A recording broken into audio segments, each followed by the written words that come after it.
Estimé membre de la Chambre haute internationale pour la dignité humaine, en abrégé CHIDH. Chers pères, mères, frères et sœurs ivoiriens, le Seigneur nous a fait la grâce et permis d'être toutes et tous présents en cette année 2025. Qu'il me plaise, en ce jour du mardi 7 janvier 2025, de vous adresser mes traditionnels vœux de bonne et permanente santé, de prospérité à tous égards dans chacun des domaines de vos vies. Nous abordons tous 2025 avec des espoirs positifs et espérons tous en des projets de paix et de bonheur. La CHIDH, en tant qu'organisation de défense des droits de l'homme, ne saurait être en marge quant à œuvrer afin d'un meilleur être et d'un mieux vivre au profit des hommes, des femmes et des enfants. Ce, dans la promotion du respect de leurs droits humains et fondamentaux. Depuis sa création, notre organisation de défense des droits humains s'est positionnée, se maintient strictement et rigoureusement dans le secteur de la société civile.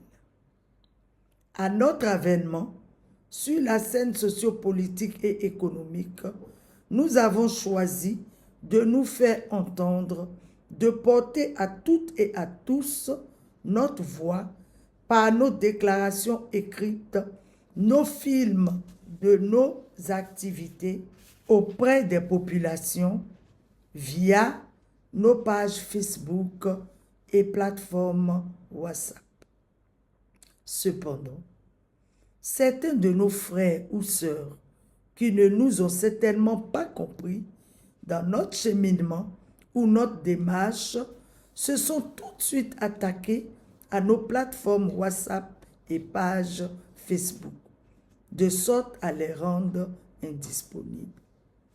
Ces actions néfastes nous ont valu un certain temps de silence qui est loin de paraître une indifférence ou une incapacité d'action et de réaction devant les droits humains en souffrance dans notre pays, la Côte d'Ivoire, et à l'international.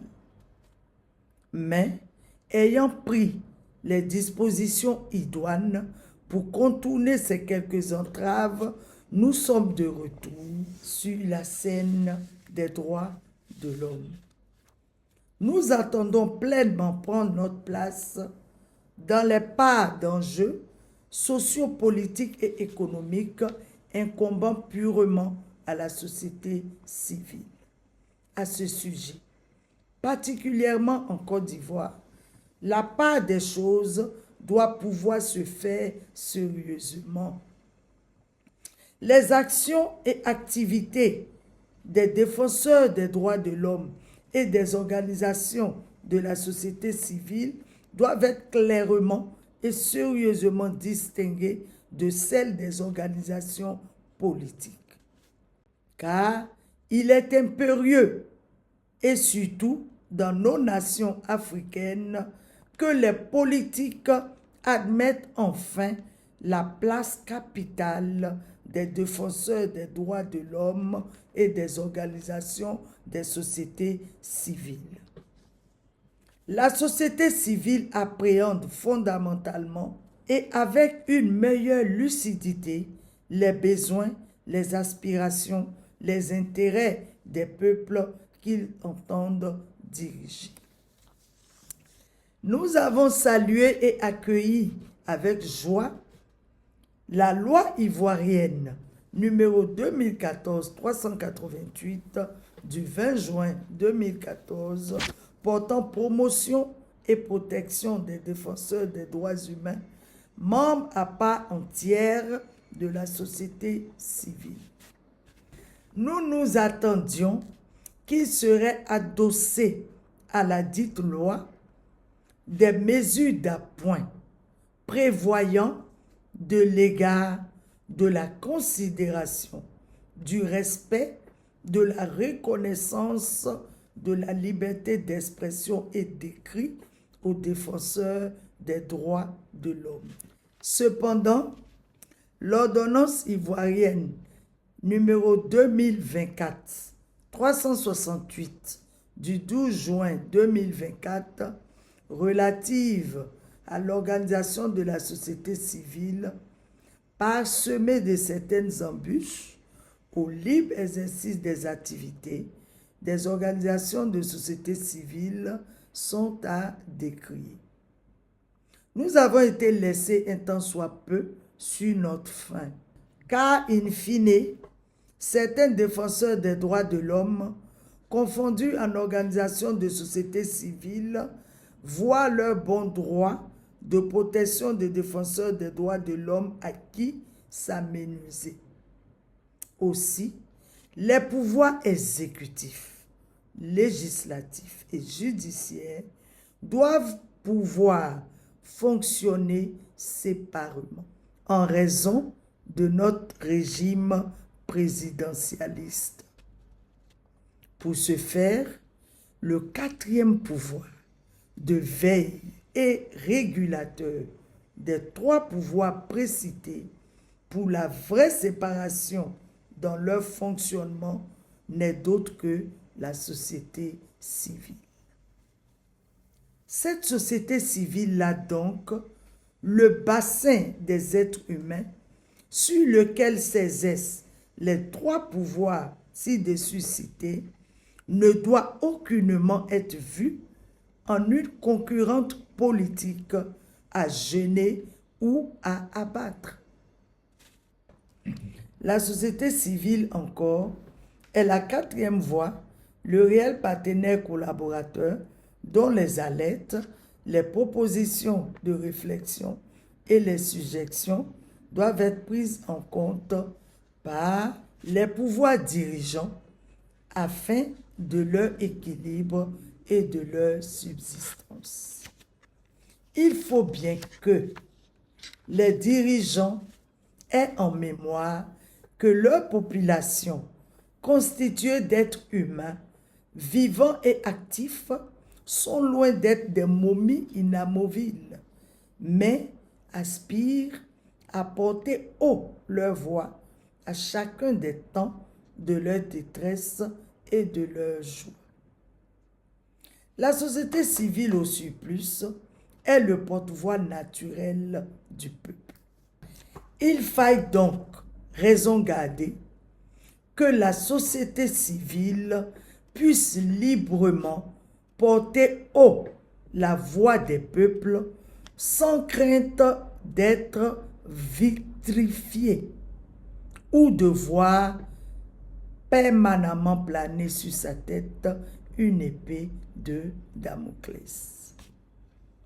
2025 est enfin arrivé avec ses corollaires d'élections.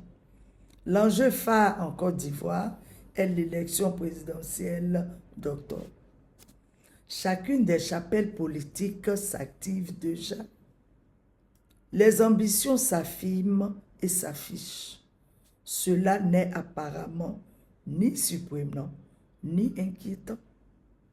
Mais le peuple ivoirien, dont la voix est de Dieu, puisque vos populis, vos dei, souhaite âprement que les échéances électorales se passent dans le respect des règles de la loi fondamentale qui est la Constitution, en ses articles 34 et suivants relatifs à l'élection présidentielle.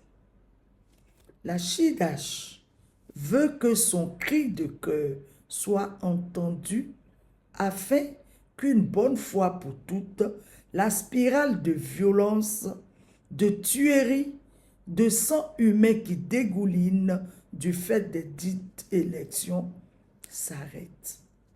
Il est clair à noter, et paraphrasant les Saintes Écritures, que seul le royaume des cieux est forcé et seules les violences spirituelles s'en empare. En ce qui concerne le règne terrestre, la position au sommet, l'autorité sur ces pairs êtres humains ne s'obtient que par la grâce de Dieu. Ne dit-on d'ailleurs pas que toute autorité vient de Dieu et doit être honorée comme telle?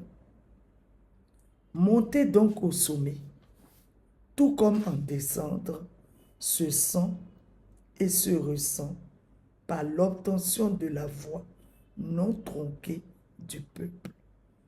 C'est la réelle voix de Dieu. La voix du peuple ivoirien doit être celle qui porte régulièrement son président de la République voulu à la présidence. La CHIDH, qui n'a de parti que pour le peuple, veille au grain. Notre organisation de défense des droits de l'homme mènera dans la légalité les activités idoines à cet effet. Pour ce faire, la CHIDH prépare les activités qui suivent. Des ateliers de réflexion et de consultation civile sur l'état des lois et des droits de l'homme en Côte d'Ivoire et à l'international.